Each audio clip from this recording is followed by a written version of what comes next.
Hello students, welcome back to my channel left hand commerce. और जैसा कि हमारी मैराथन सीरीज चले आ रही है, आज का हमारा एजेंडा होगा मैक्रो इकोनॉमिक्स का फॉरेन एक्सचेंज चैप्टर। ठीक है कि फॉरेन एक्सचेंज चैप्टर में हम देखेंगे जैसे रुपी वर्सेस डॉलर। कभी एक डॉलर का 60 रुपया हुआ करता था, आज 86 तक पहुंच चुका है। तो क्यों, कब और कैसे होता है ये चैप्टर उसी के लिए बनाया गया है। जैसा कि आप स्क्रीन पर देख पा रहे हैं, ये चैप्टर को वापस से मैं ही अपने ही बनाई बुक से आपको पढ़ा रहा हूँ। ठीक है, इस बुक को आप जैसा देख सकते हैं, हर एक चैप्टर में जहाँ ज़रूरत है डायग्राम के थ्रू प्रैक्टिकली जो economic times times of India की करंट 2025 तक का जब ये बुक बनाई गई है तब तक का रीसेंट एक एक अपडेट एक एक ट्रेंड को इसमें कवर किया गया है। ठीक है, तो मैंने पूरी कोशिश की है कि आपको वो चीज़ें पढ़ाऊं जो आगे आप अगर यूपीएससी में जाते हो, आगे अगर आप सीए वाले लेवल में जाते हो, तो वहाँ इन चीज़ की प्रैक्टिकलिटी का पता होना चाहिए। क्योंकि आपकी जो एनसीईआरटी की बुक है या आप कई सारे जो रेफरेंस बुक यूज़ करते हो बेटा, वो करंट स्टेटस तक अपडेट नहीं होती। आई एम नॉट सेइंग कि सारी नहीं होती, बट बहुत सारी नहीं होती। ठीक है, तो अब विदाउट वेस्टिंग टाइम हम स्टार्ट करते हैं आपका चैप्टर फॉरेन एक्सचेंज रेट। बेटा सबसे पहले समझो, एक वर्ड है यहाँ पे एक्सचेंज। यहाँ पे एक्सचेंज वर्ड को एक सिंपल वर्ड से मैं रिप्लेस कर रहा हूँ अभी समझने के लिए। आप याद रखना, एक्सचेंज का मतलब जब मैं एक्सचेंज बोलूँ तो समझना करेंसी बोल रहा हूँ। जैसे हमारा है रुपया, उसी तरीके से डॉलर, उसी तरीके से कहीं येन। ठीक है, तो अलग अलग जगह पे अलग अलग तरीके की उनकी अपनी करेंसी बनी है ना, तो वो करेंसी को हम यहाँ एक्सचेंज वर्ड बोल रहे हैं। तो एग्जाम में कई बार क्वेश्चन पूछता है व्हाट इज फॉरेन एक्सचेंज, और कई बार क्वेश्चन पूछ देता है what is foreign exchange rate. तो ये दोनों क्वेश्चन आपसे पूछे जा सकते हैं। तो ध्यान समझना, जब आपको बोले व्हाट इज फॉरेन एक्सचेंज तो आप बोलोगे इंडिया की करेंसी को छोड़ दिया जाए, रुपया को छोड़ के सारी करेंसी हमारे लिए फॉरेन एक्सचेंज यानी फॉरेन करेंसी ही तो है। ठीक है, डॉलर वगैरह। ठीक है, तो वही मैंने यहाँ पर लिखा है बेटा कि करेंसी जो डोमेस्टिक करेंसी के अलावा हो वो सारे हैं मतलब आपके डॉलर येन ये सब, तो वो फॉरेन एक्सचेंज है। लेकिन एग्जाम में आ जाए बेटा कि फॉरेन एक्सचेंज रेट बताइए क्या है, क्या है फॉरेन एक्सचेंज रेट बताइए क्या है। ठीक है, अगर फॉरेन एक्सचेंज रेट बताने की बात आ जाए, तब आप समझना फॉरेन एक्सचेंज रेट के लिए क्या बोल रहा है कि किस रेट पर टू करेंसी रुपया वर्सेस डॉलर किस रेट पर एक्सचेंज किए जाते हैं, लिए दिए जाते हैं, उस रेट उस एक्सचेंज रेशियो को हम क्या बोलते हैं, फॉरेन एक्सचेंज रेट। जैसे एक डॉलर का 86 रुपए, 86 रुपीज, तो 1:86 का ये जो रेशियो है, इसको हम फॉरेन एक्सचेंज रेट कहते हैं बेटा। ठीक है, ओके, तो यही लिखा है rate at which two currencies are exchange with each other, example वहां पर दिया है। ठीक है, ये जो डायग्राम आप देखना, रेगुलर क्लास में इसको एग्जाम्पल के थ्रू बहुत अच्छे से समझाया जाता है, बट अभी के लिए छोड़ देते हैं इस बात को। ठीक है, अच्छा आगे चलते हैं। Currency depreciation versus currency appreciation. बेटा जब हमारी करेंसी की वैल्यू बढ़ती है तो उसको एप्रिसिएशन कहते हैं, और घटती है तो डेप्रिसिएशन। जैसे आप सोचो कौन सा अच्छा होगा, एक डॉलर के बदले हमें सिर्फ 60 रुपए देना पड़े तो अच्छा है, या एक डॉलर के बदले हमें 80 रुपए देना पड़े। बेटा 60 रुपए देना है तो हमारा थोड़ा कम लग रहा है खर्चा, तो हमारा वहां पर रुपी का वैल्यू बढ़ा हुआ है। ठीक है, लेकिन 80 होते ही क्या उसकी वैल्यू गिर रही है। ठीक है, तो जब याद रखना 1 डॉलर से रुपी जितना कम देना पड़ेगा उतना एप्रिसिएशन होगा, और जितना ज्यादा देना पड़ेगा 1 डॉलर के बदले उतना डेप्रिसिएशन होगा। ठीक है, ओके, अब आगे चलते हैं। उसके बाद सबसे इंपॉर्टेंट जहां से ये एग्जाम में यहाँ क्वेश्चन आता है, 4 to 6 मार्क्स के लिए चैप्टर पॉपुलर है क्योंकि, तो मैं उसको थोड़ा अच्छे से यहाँ पे समझाता हूँ। देखो हमारे जो एक्सचेंज रेट है ना, वो तीन तरीके के पॉपुलरली नोन एज हैं। एक है fixed exchange rate, fixed exchange rate का एक सिस्टम है। एक है फ्लेक्सिबल या फ्लोटिंग। ठीक है, फ्लेक्सिबल एक्सचेंज रेट या फ्लोटिंग। और एक है डर्टी फ्लोटिंग, भी इसको कहते हैं क्या, डर्टी फ्लोटिंग। ठीक है, डर्टी फ्लोटिंग, या कई लोग इसको हाइब्रिड भी कह देते हैं। क्यों, अभी समझेंगे। ठीक है, हाइब्रिड एक्सचेंज रेट। ठीक है, तो ये क्या होता है बेटा, फिक्स्ड एक्सचेंज रेट वो एक्सचेंज रेट होता है जिसमें गोल्ड के जितना हमारे हमारे कंट्री में जो गोल्ड होगा, मतलब हर एक कंट्री का गोल्ड का स्टॉक उसके कंट्री का सेंट्रल बैंक, जैसे हमारे लिए है आरबीआई, के पास स्टोर्ड रहता है। और कंट्री में जितना स्टॉक ऑफ गोल्ड है ना बेटा, इज इक्वल्स टू इस स्टॉक गोल्ड के स्टॉक की जो वैल्यू होगी ना, उतना ही वैल्यू ऑफ करेंसी इशू होगा, प्रिंट होगा मैक्सिमम। ठीक है, करेंसी इशू हो सकती है। तो जब गोल्ड के स्टॉक फिक्स्ड स्टॉक के हिसाब से वैल्यू निकाल कर उतनी ही वैल्यू की करेंसी प्रिंट की जाए, तो उसको फिक्स्ड एक्सचेंज रेट बोलते बेटा। ठीक है, वेयर एस ध्यान समझना, देखो फिक्स एक्सचेंज रेट में एक और बात बता देता हूँ, गोल्ड स्टैंडर्ड सिस्टम और ब्रेटन वुड सिस्टम भी है। आपके सिलेबस में एग्जाम के प्रोस्पेक्ट से इंपॉर्टेंट नहीं है, रेगुलर क्लास में हम डिटेल में करते हैं, लेकिन अभी के लिए इतना ही समझना। फिक्स एक्सचेंज रेट सिस्टम में स्टॉक ऑफ गोल्ड के हिसाब से, जो कि सेंट्रल बैंक मेंटेन करके रखती है, एंड कुछ अदर भी चीजें होती हैं, मेनली मैं गोल्ड के स्टॉक की बात कर रहा हूँ क्योंकि वो इसका प्राइमरी एलिमेंट है। इसके अलावा भी बहुत सारे फॉरेन एक्सचेंज की कस्टडी वगैरह होती हैं, कुछ एसेट्स की कस्टडी वगैरह होती हैं, उसके हिसाब से भी होता है, बट मेनली गोल्ड के हिसाब से जब किया जाता है तो वो फिक्स एक्सचेंज रेट है। और ये काम यहाँ पर कंट्रोल कौन कर रहा है, इसका जो रेट को डिटरमाइन करेगा, जो रेट को सेट करेगा, वो गवर्नमेंट करेगा बेटा। ठीक है, whereas flexible exchange rate system, अच्छा ये जमाने पहले चला करता था। ठीक है, 1990 तक, मतलब पुराने जमाने की बातों में ये चला करता था फिक्स एक्सचेंज रेट सिस्टम। ठीक है, पोस्ट ग्लोबलाइजेशन 1991 में अब हमारा जो कंट्री करेंटली फॉलो करता है वो है फ्लेक्सिबल एक्सचेंज रेट सिस्टम। यानी इसका कहने का मतलब यहाँ पर मार्केट, कौन सा मार्केट बेटा, सब्जी मार्केट नहीं, यहाँ पर करेंसी मार्केट होता है, करेंसी। ठीक है, करेंसी मार्केट। ठीक है, इंटरनेशनल मार्केट है ये, करेंसी मार्केट है। जैसे शेयर्स खरीदे बेचे जाते हैं वैसे ही ये मार्केट है, यहाँ पर रुपया के बदले रुपया, मतलब पैसे के बदला पैसा खरीदा और बेचा जाता है। ठीक है, मैं भी कभी कभी खरीद बेच लेता हूँ, थोड़ा बहुत प्रॉफिट कमा लेता हूँ। ठीक है, तो यही चीज ये बोल रहा है कि फ्लेक्सिबल एक्सचेंज रेट सिस्टम यानी जहां पर मार्केट डिसाइड करेगा। मार्केट वर्ड जब मैं बोलूं बेटा तो डिमांड एंड सप्लाई को एक साथ बोलते हैं मार्केट। तो ये बोल रहा है जहां पर डिमांड एंड सप्लाई, इस मार्केट में जिस करेंसी की जितनी डिमांड होगी, जितनी सप्लाई होगी, उसके हिसाब से उसका रेट भाव, उसका एक्सचेंज रेट डिटरमाइन होता है, उसका प्राइस लगता है। एग्जांपल सुनना, लॉजिक सुनना बेटा, इस मार्केट में सब लोग चिल्लाए रुपया रुपया रुपया रुपया चाहिए, रुपया चाहिए, तो रुपया का डिमांड है तो रुपए की क्या होगी, वैल्यू बढ़ेगी। ठीक है, लेकिन अगर इस डिमांड में इस मार्केट में सब चिल्लाए डॉलर डॉलर डॉलर डॉलर, सबको डॉलर चाहिए, तो किसकी डिमांड बढ़ रही है, डॉलर की, तो किसका वैल्यू बढ़ेगा, डॉलर का। जैसे कि आपको अगर मेरा वीडियो पसंद आएगा, पढ़ना अगर मेरे को होगा, तो आप कहोगे सर आप जो फीस बोलेंगे हम देंगे, आप प्लीज पढ़ाइए, है ना। और आप अगर हमको नहीं पूछते हो तो बेटा तब मैं क्या बोलूंगा, आप जो फीस दे दो उसी में मैं पढ़ाता हूँ। ठीक है, फर्क है ना बेटा। ठीक है, तो मैं तो पहला वाला ही हूँ, दूसरा वाला नहीं हूँ। ठीक है, नेक्स्ट समझना। ठीक है, तो फ्लेक्सिबल एक्सचेंज रेट सिस्टम तो यही ये बोल क्या रहा है बेटा कि मार्केट डिसाइड करेगा, यानी एक करेंसी का इस मार्केट में जितना डिमांड और सप्लाई होगा उसके हिसाब से होगा। इसको करेंटली इंडिया फॉलो कर रही है या फॉलो करती है। ठीक है, तो इस चीज को याद रखना, इसका डिटेल अभी नीचे आएगा कि ये डिमांड सप्लाई से रेट कैसे डिसाइड होता है, उसका ग्राफ भी हम देखेंगे। ठीक है, अब आता है डर्टी डर्टी फ्लोटिंग या हाइब्रिड। हाइब्रिड नाम ही बताता है, ये फिक्स्ड का कुछ एलिमेंट है और कुछ फ्लेक्सिबल का एलिमेंट है, दोनों को मिलाकर हाइब्रिड बनाया गया है। यानी ये क्या बोलता है, ये बोलता है डिमांड एंड सप्लाई को वैल्यू रेट डिसाइड करने दो, वैल्यू यानी रेट डिटरमाइन करने दो, करने दो करने दो करने दो। अब डॉलर बढ़ते गया बढ़ते गया बढ़ते गया बढ़ते गया, अब मोदी जी कह रहे हैं यार ऐसे बढ़ते गया तो भैया कांग्रेस जान जाएगी, गड़बड़ कर देगी।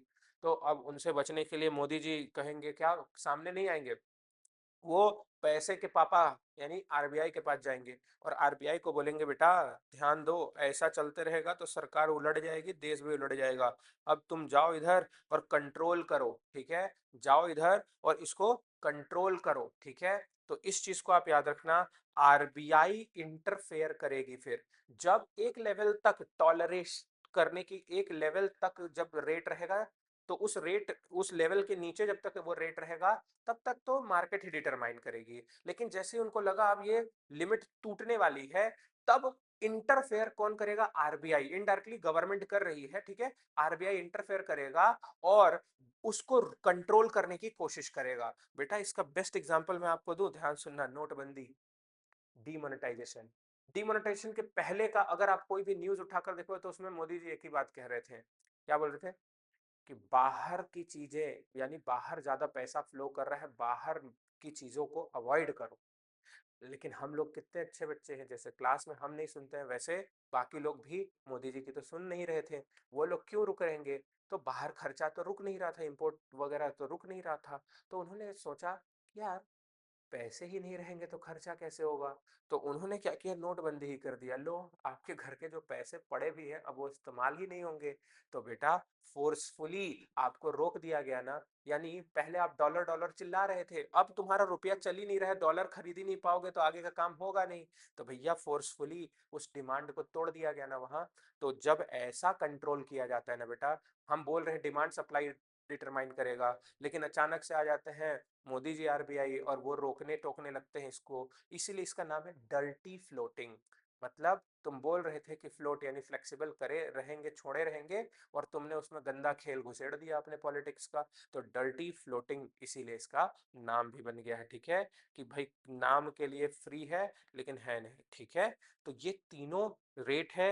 एक्सेप्शनली बेटा ये भी यूज होता है, एक्सेप्शनली हर कंट्री इसका यूज करती है, नो डाउट, लेकिन हमारे इंडिया में करेंटली फ्लेक्सिबल फॉलो होता है, हो रहा है, ठीक है। अब बढ़ते हैं आगे। फिक्स्ड और फ्लेक्सिबल में क्या डिफरेंस है मैंने ऑलरेडी आपको बता दिया, बट देख लो यहाँ पर, इसमें रेट डिटरमाइन गोल्ड के स्टॉक के हिसाब से होगा, यहाँ डिमांड सप्लाई करेगा, यहाँ पर गवर्नमेंट कंट्रोल करेगी, लेकिन यहाँ पर गवर्नमेंट इंटरफेयर फ्लेक्सिबल में नहीं करती है। इसके अंदर में थोड़ा ज्यादा स्टेबल रहता है, लेकिन इसमें कीप्स ऑन चेंजिंग। क्यों? डिमांड सप्लाई बदलते रहती है, लेकिन स्टॉक ऑफ गोल्ड भाई इतना जल्दी तो नहीं बदलेगा ना, ठीक है। अच्छा, फॉरेक्स रिजर्व, ये चीज याद रखना, गवर्नमेंट को इसमें large stock of forex reserve को मेंटेन करना पड़ता था। मैंने बताया ना, सिर्फ गोल्ड ही एकमात्र चीज नहीं है, ठीक है। तो यहाँ पर अभी अभी ऐसा रिक्वायरमेंट नहीं है, but it does not mean कि फॉरेक्स हमने रखा नहीं है, हमने रखा है, बट रखने की बहुत ज्यादा इंपॉर्टेंस है नहीं। वो हम कंटीजेंसी को कवर करने के लिए किए हैं बेटा, कि कल को कुछ हो जाएगा तो उसके लिए है, ठीक है। Increase decrease in value of domestic currency, तो ये क्या बोल रहा है, जब भी फिक्स्ड में होगा तो जो घटेगा बढ़ेगा उसका नाम होगा डिवैल्यूएशन रिवैल्यूएशन, और जब भी फ्लेक्सिबल में घटेगा बढ़ेगा बेटा उसको कहते हैं डेप्रिसिएशन एप्रिसिएशन। क्योंकि फिक्स्ड में ना एक्चुअली स्टॉक ऑफ गोल्ड है, फिक्स्ड एसेट है, तो फिक्स्ड एसेट की वैल्यू आप लोगों ने अकाउंट्स में भी पढ़ा होगा, रीवैल्यू होती है, घटती और बढ़ती है, डी वैल्यू रीवैल्यू होती है, घटती बढ़ती है या नहीं, ठीक है। वेयर एस डेप्रिसिएशन का कंसेप्ट क्या बोल रहा है, डिमांड के हिसाब से, ठीक है। तो यहाँ पर याद रखना, फिक्स्ड और फ्लेक्सिबल के हिसाब से इसका नाम बना है। मैनेज फ्लोटिंग ऑलरेडी मैंने बता दिया है, डर्टी फ्लोटिंग क्यों कहते हैं बता के रखा है, ठीक है। अच्छा, एक कंसेप्ट है, इसको मैं अपने रेगुलर बैच में कराता हूँ कि स्टरलाइजेशन का मतलब क्या होता है। अभी के लिए मैं इसको कवर नहीं करूंगा, इंपॉर्टेंट नहीं है एग्जाम के लिए, ठीक है। अच्छा, सीयूईटी के लिए इंपॉर्टेंट है इसलिए वहां लिखा हुआ है, ठीक है। आगे बढ़ते हैं। डिमांड, अब मैंने अभी चिल्लाया आपको बताया भाई कि जब लोग चिल्लाएंगे डॉलर डॉलर डॉलर, जब लोग चिल्लाएंगे रुपी रुपी रुपी, तो जिसके बारे में चिल्लाएंगे उसकी वैल्यू गिर उठेगी। एक चीज आप लॉजिकली सोच कर बताओ, आप डॉलर डॉलर मतलब हमारा भारत डॉलर डॉलर कब चिल्लाएगा? जब उसको बाहर घूमने जाना हो, जब उसको बाहर ट्रीटमेंट कराना हो, जब उसको बाहर से कुछ सामान मंगवाना हो, ठीक है, जब उसको बाहर के जगह में इन्वेस्टमेंट करनी हो, जब उसको बाहर की कंपनीज के शेयर वगैरह खरीदने हो, तभी तो वो चिल्लाएगा, ठीक है। तो वो चीज याद रखना कि हम फॉरेन का एक्सचेंज का करेंसी का डिमांड क्यों करते हैं, इंपोर्ट के लिए, घूमने जाने के लिए, स्कूल कॉलेज की फीस, मेडिकल की फीस के लिए, बाहर के कोई एसेट इन्वेस्टमेंट करने के लिए, रुपया में वर्सेस डॉलर में कमाने के लिए, जैसे शेयर्स वगैरह का कमाते हैं, ठीक है, या हमने कोई बाहर से लोन लिया था उसको चुकाने के लिए, इसके लिए हम चिल्लाएंगे डॉलर डॉलर डॉलर। इसीलिए मोदी जी कहते हैं मित्रों, इंपोर्ट मत करो, इंपोर्ट मत करो, क्योंकि इंपोर्ट के चक्कर में आप बार बार चिल्लाओगे डॉलर डॉलर डॉलर डॉलर, ठीक है, और डॉलर डॉलर चिल्लाओगे तो डॉलर की वैल्यू बढ़ेगी, रुपी की गिरेगी, ठीक है। अब इसी के तरीके यहां पर मैं बोल रहा हूं कि हमारे रुपए की लोगों को जरूरत कब पड़ेगी, उन लोगों को, बाहर वाले लोगों को, सेम कंडीशन कि जब बाहर वाले लोग हमारे सामान खरीदे, मतलब जब हम एक्सपोर्ट करेंगे तो हम एक्सपोर्ट करेंगे तो लोग उधर का मतलब यहाँ से बेचेंगे तो वो लोग खरीदेंगे ना, वो लोग खरीदने के लिए हमें पेमेंट रुपए में ही करेंगे, तो वो लोग मार्केट में चिल्लाएंगे मुझे रुपये दो ताकि मैं यहाँ से खरीद पाऊँ। ठीक है, तो वही चीज बोल रहे हैं, अगर वो हमारे यहाँ घूमने आना चाहते हैं, मोदी जी क्यों बना रहे हैं, इतना टूरिज्म के चक्कर में क्यों लगे हुए हैं, ताकि लोग बाहर से घूमने ज्यादा से ज्यादा लोग आए, तो वो लोग क्या चिल्लाएं, रुपी। ठीक है, हमारे यहाँ मेडिकल की फैसिलिटी धीरे धीरे बढ़ाई जा रही है, आयुर्वेद वगैरह ट्रेंड में लाया जा रहा है, क्यों, लोग यहाँ पर क्योर के लिए आएंगे, फिर चिल्लाएंगे रुपी, तो जो चिल्लाएंगे मार्केट में उसी का दबाव बनेगा, ठीक है, उसी का भाव बढ़ेगा, ठीक है, इसी चीज के लिए ये सारे कर रहे हैं। ऐसे ही आजकल हमारे पास जो इन्फ्लो आया ना बेटा, सबसे गड़बड़ चीज क्या हुई है, हमारे पास सबसे ज्यादा जो फॉरेन एक्सचेंज आ रहा है ना, वो बाहर की विदेशी कंपनियां हमारे यहाँ आकर सेटअप हो रही हैं। जैसे आप लोगों ने देखा अभी कि ये आईफोन के मैन्युफैक्चरिंग यूनिट्स लगाना, टेस्ला का आना, ठीक है, ये सारी चीज हो रही थी ना, तो ये सारी चीज जो हो रही थी ना बेटा, इससे क्या है, फॉरेन से इनफ्लो आएगा, मतलब हमारे रुपए की वैल्यू बढ़ेगी, ठीक है, लेकिन इसका एक नेगेटिव इम्पैक्ट भी है, ठीक है, बाद में समझेंगे, अभी मेन बैच में नहीं। तो ये सारी चीजें मैंने यहाँ करा दी बेटा। अब ये तो मैंने बता दिया कब किस रीजन से बढ़ती है और घटती है ये। हाँ तो बच्चों देखो, अब हमारा जो ये वाला डायग्राम जैसा मैंने आपको बताया था कि ये है डिटर्मिनेशन ऑफ एक्सचेंज रेट, जो कि फ्लेक्सिबल एक्सचेंज में, क्यों, क्योंकि फ्लेक्सिबल एक्सचेंज रेट में बेटा हमने देखा था कि डिमांड एंड सप्लाई के हिसाब से रेट होता है। बेटा रेट का मतलब क्या है, प्राइस, ठीक है, प्राइस। क्लास 11th के माइक्रो इकोनॉमिक्स में हम लोगों ने प्राइस डिटर्मिनेशन चैप्टर में इसका बहुत अच्छा एनालिसिस करके रखा है, ठीक है।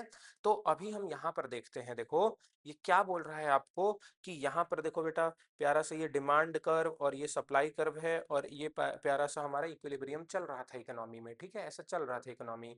अब अचानक से अगर अगर ऐसा होता है कि हम चिल्लाएं कि dollar dollar dollar dollar dollar, तो जैसे ही मेरा यहाँ पर क्वांटिटी चल रहा था, यहाँ पे रेट चल रहा था ना इक्विलिब्रियम पे, जैसे ही चिल्लाएंगे डॉलर डॉलर डॉलर, तो डिमांड और बढ़ेगी डॉलर की।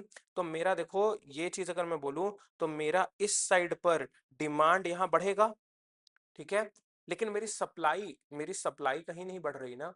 देखो मेरा डिमांड इस साइड पर आ जाएगा और सप्लाई कहीं नहीं बढ़ रही, और मेरा उसके हिसाब से जो रेट होगा, उसके हिसाब से जो रेट होगा मेरा, ठीक है, वो रेट क्या होगा, जब डिमांड ज्यादा होगी मेरी, ठीक है, तो क्या होगा, अगर मेरी डिमांड ज्यादा हो रही है रुपी की, तो डॉलर का वैल्यू गिरेगा, और जैसे ही डॉलर का डिमांड ज्यादा होगा, रुपी की वैल्यू गिर जाएगी। तो यहां पर देखो क्या लिखा है, रेट ऑफ फॉरेन एक्सचेंज तो है, लेकिन प्राइस ऑफ डॉलर है इन टर्म्स ऑफ रुपीज। बेटा कंफ्यूज मत होना, यहां पर हम जो प्राइस दाम ले रहे हैं ना, वो डॉलर का ले रहे हैं, लेकिन इन टर्म्स ऑफ रुपीज ले रहे हैं, ठीक है।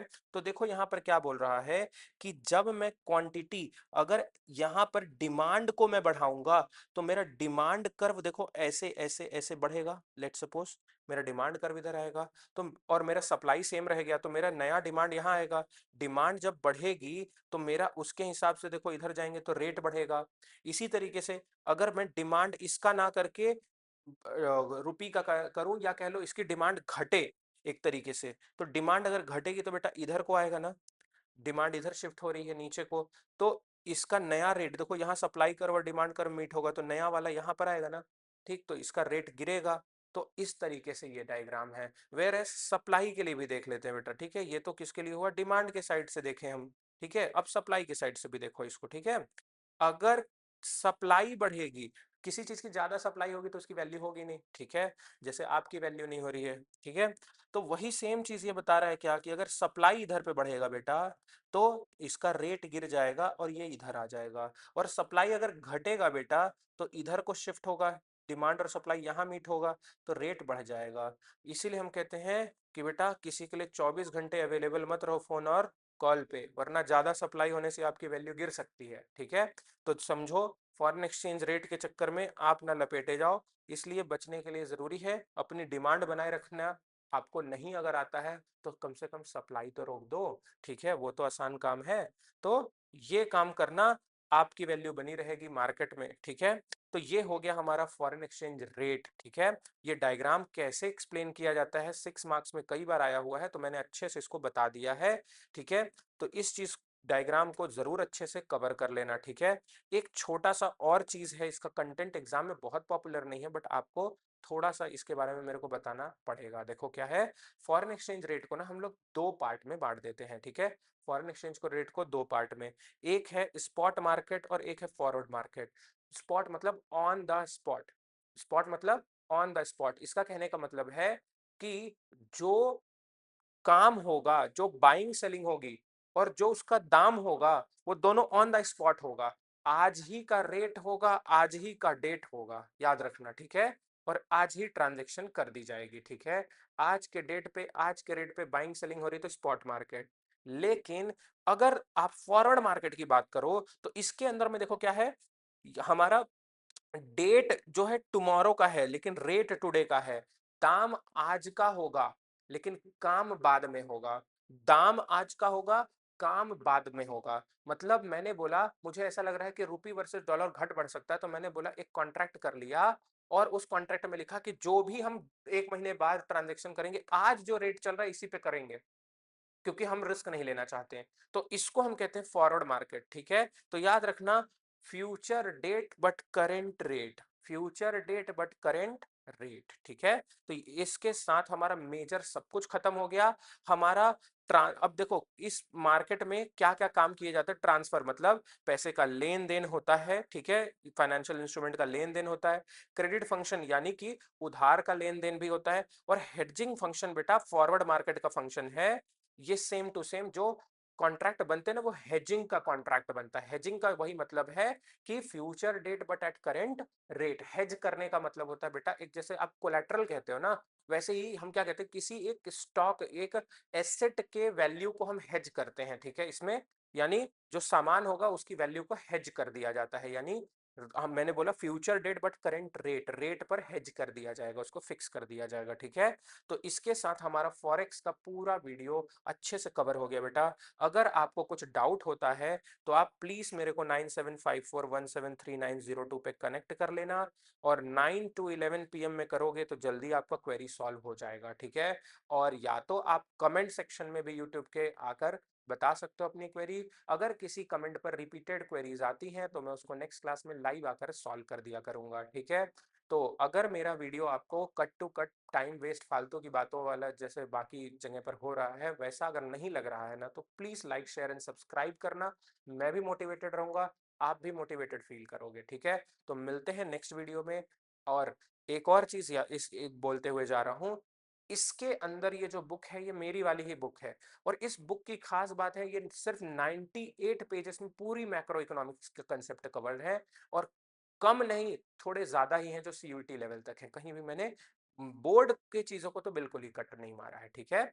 तो चलते हैं, मिलते हैं अब आपको नेक्स्ट वीडियो में। Till then take care, bye bye.